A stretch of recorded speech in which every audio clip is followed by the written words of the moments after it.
All right, so hopefully you've taken a while to look at this problem. First off, it's fairly simple, part A. How would you represent the number of people? Well, we don't know how many people have heard about this product at any time t, so how about y? That makes sense. Y is a variable. It could stand for any number of people at any time t. I might call it y of t, okay? I might call it, since it's an amount of people, I could call it a of t or just a, but the point here is it's just some variable. I'm going to go with y, just because it's easy to manipulate y. Um, okay, simple as that, right? How would you represent the rate at which, right? The rate at which the number in part A is changing. Hopefully by this point we've been in calculus for so long that when we hear rate, we think derivative. So, or we can just think of it this way. There's a change in the number of people for any change in the amount of time that's gone by, right? 4 people an hour, 12 people a day, whatever the case may be, whatever the units of time. I'm not sure. Well, let's see. What is the units of time? Days, apparently. How many days? And maybe the answer to this will be like some decimal of days by the time 2,700 people have heard about it.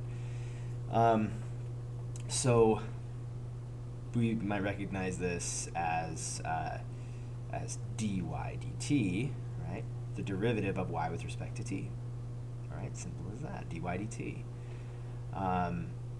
So what I want you to see here is when you read a problem like this, and these do appear on the AP test, the rate at which blah, blah, blah is a lot of times proportional to, or maybe they'll say, something else, but the rate at which something is, equal to something else, right? Is would mean equal to.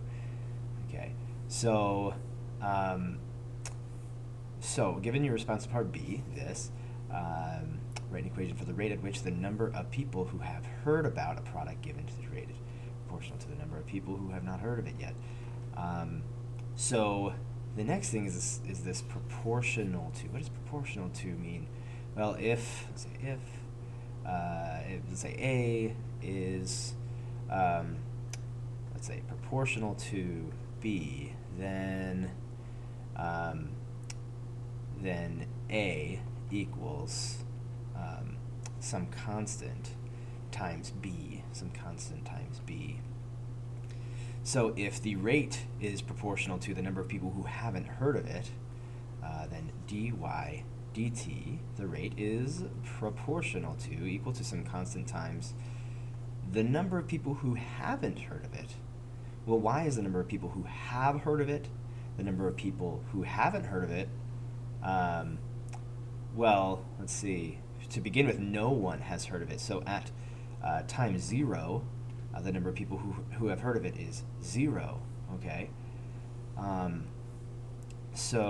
Well, in any case, if you take 15,000, the total number of people in the community, and you subtract the number of people who have heard of it, you'll have the number of people who have not heard of it, okay? So part C, we should be here, okay? And now we'll take this and run with it and talk about what this has to do with differential equations, okay? Just lock this in place.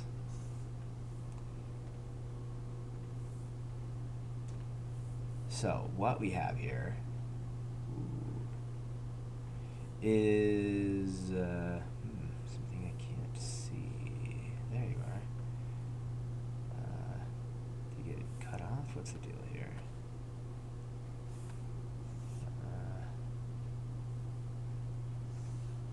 I guess we'll do this. Kind of silly. Anyway, this is an example of a differential equation.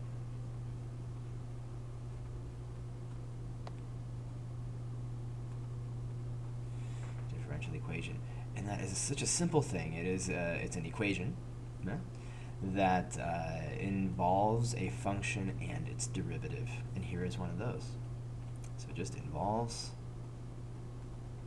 a function and its, I guess we could say, derivative or derivatives. Okay. Well, here is a function that defines the number of people who know about something. And here is the derivative of the number of people who know about something with respect to time. All right. Well, every equation has a solution. What's the solution to this equation? Well, it's this function right here. Okay, it's this function. If we were to plug this function in for y, then these two things would be equal to each other. These two sides would be equal to each other. If we took this derivative and this function and took its derivative and plugged it in here, these two things would be equal to each other. Okay, so that might sound fairly complicated, but it's really not. It's really not. The question is, how will we find this function, right? Because that's the question. The question back here is, how long will it take for 2,700 people to have heard about this thing? How long will it take? So I need to find some function y, implied that it's a function of t. But given any time t, I can find the number of people who have heard about this thing. But I can't exactly plug that sample point that they have for us, that data point of at time 0, no one has heard of it. So I need to find that function y. What is it? What is it equal to? To find this function, you might think we need to take the antiderivative. But the antiderivative of this is defined by this, which includes the function itself, so it becomes very difficult. Okay? So what we need to do is separate the variables. Okay, any function or equation that can have its variables separated is called a separable equation. You might think it should be separatable, but it's separable. That's just the way it is. So how do we separate the variables? Well, by any means necessary, we get the y's with the dy's and the t's with the dt's. Okay. Well, there are no t's in this one, so we just get the y's and dy's on one side and other things on the other side. Okay. So how are we going to do that? Well, it's pretty hard to take the antiderivative of something with a dt in the denominator. In fact, we've never done that ever. So let's get that dt out of the denominator. Okay, I'm multiplying by dt on both sides. dy equals k times 15,000 minus y dt. Okay, let's see. What should we do next?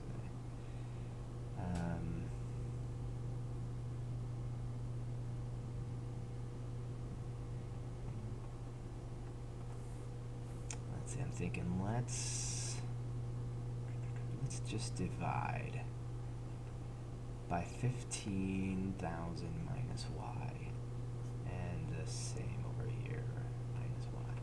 So we get dy over 15,000 minus y equals k times dt. Okay, let's see if we can take the antiderivative of this. Like if I were to consider taking the antiderivative of basically 1 over 15,000 minus y dy, that's what we have there.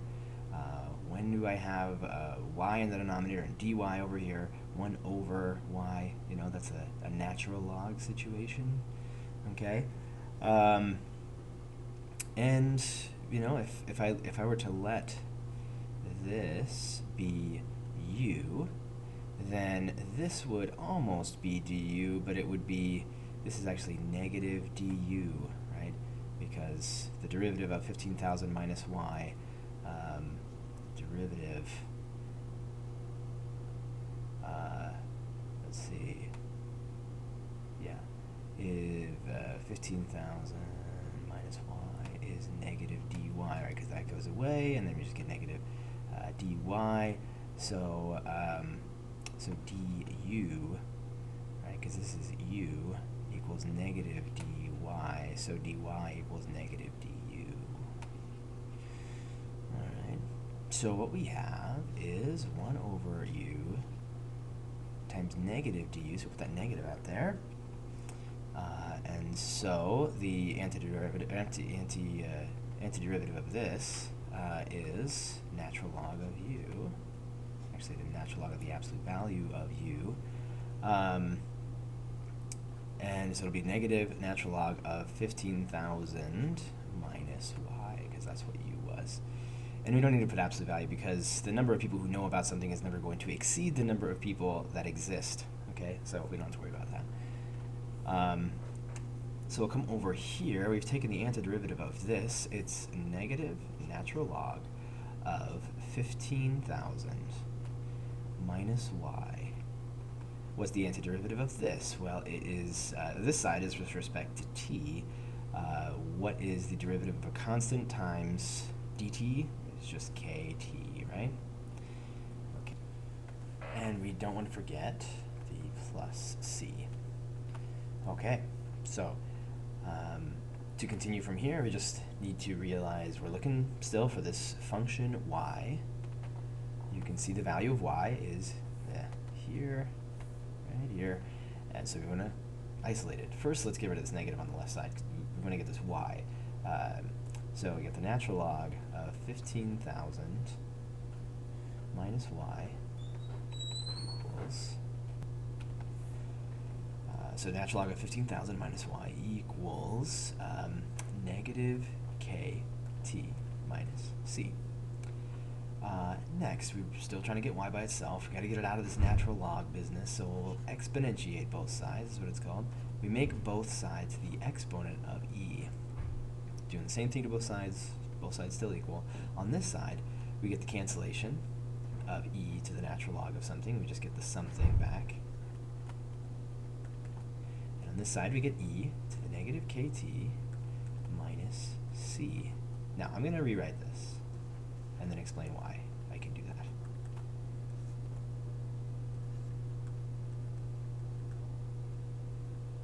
that. Okay, it might help to first note that this c and this c are not the same. So maybe we'll call this one C1, okay? And this is like final, new and improved C. The reason why we can do that is we can just write this as e to the negative kt times e to the negative c. If we don't multiply these together, we just add their exponents. Here's the adding of those exponents. This, right, and this is C1. This is a number, just some number. E to some power is some number, some constant, right? And what does C stand for in the first place when we said, oh, don't forget plus C? It just stands for some number. It could be positive, negative, fraction, decimal. It could be anything, right? And so could this. This could be anything. I could put a number up here, and this could be just any old constant, okay? Except for, well, anyway. It's just some number, some constant C. So we'll call it C, and now C times e to the negative kt. C times e to the negative kt. Continuing on, I'm sure you could follow this. We're just going to solve for y real quick. Y equals 15,000 minus c e to the negative kt.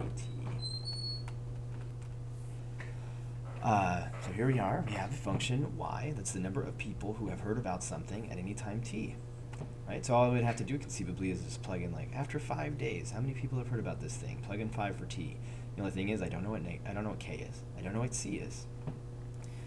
So let's find out what those things are.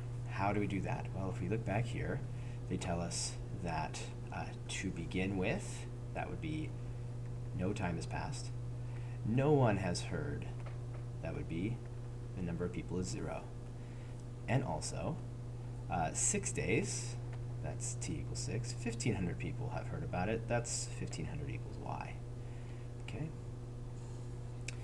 So we will start with 0, because zeros are nice usually to use. So let's see, we'll go with green. So 0 people have heard about it after 0 days. 0 times negative k is 0, e to the 0 is 1, so we're left with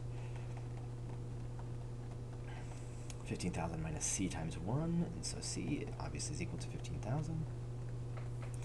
So now this function becomes y equals 15,000 minus 15,000 e to the negative kt. We could factor out a 15,000.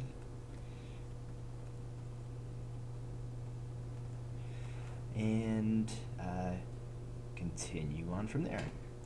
Then we're told after 16 days, 1,500 people know about it. So now we use this new equation where C is known and plug in our new data point. 1,500 equals 15,000 times 1 minus e to the negative k times 6 after 6 days. Okay, so 1,500, let's divide by 15,000. So we get 0.1, 1/10, 0.1 equals 1 minus e to the negative 6k. Let's write it that way.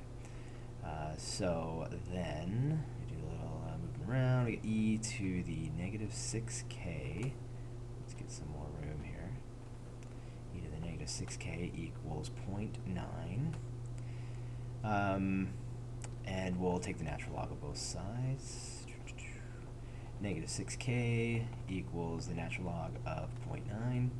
And k equals the natural log of 0.9 divided by negative 6. And so that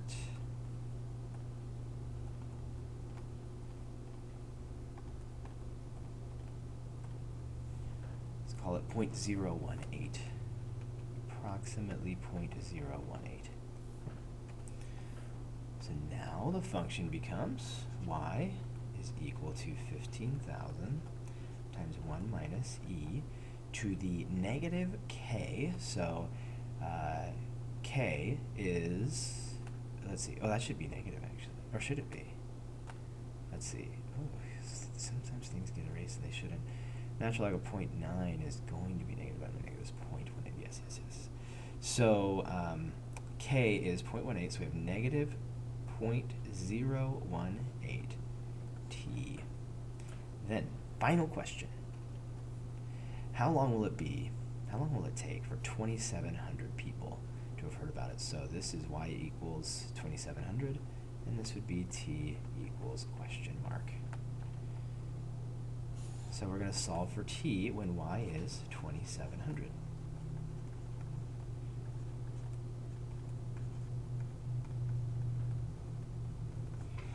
So we'll divide by 15,000 on both sides.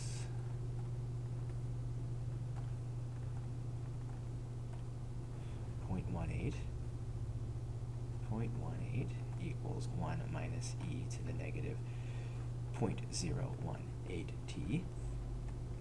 Let's see, we'll add this to both sides, subtract 0.18, so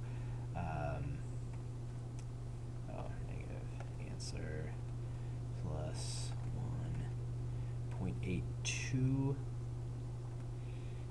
equals e to the negative 0.018 t. Take the natural log of both sides. We get negative 0.018 t is equal to that. And then we'll divide by negative 0.018. Okay, so the natural log of 0.82 divided by negative 0.018, t is 11.025.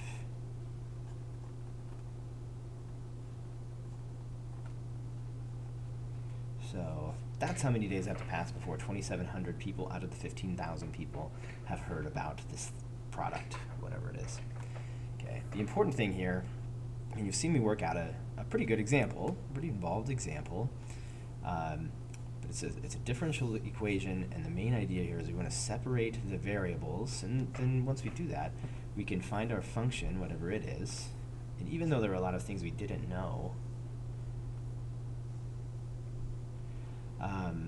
we still had this expression that could be used, right? So that is the function. Once we knew what c and k were, we had a function that defined the number of people who had heard about a thing after t days. Okay? So if you followed up to there, that's great. That is like a universal thing you can use and apply to lots and lots of different differential equations when we separate the variables. All right? So we'll do some practice with separating variables, and we'll apply it to some applications. All right? Thanks for watching.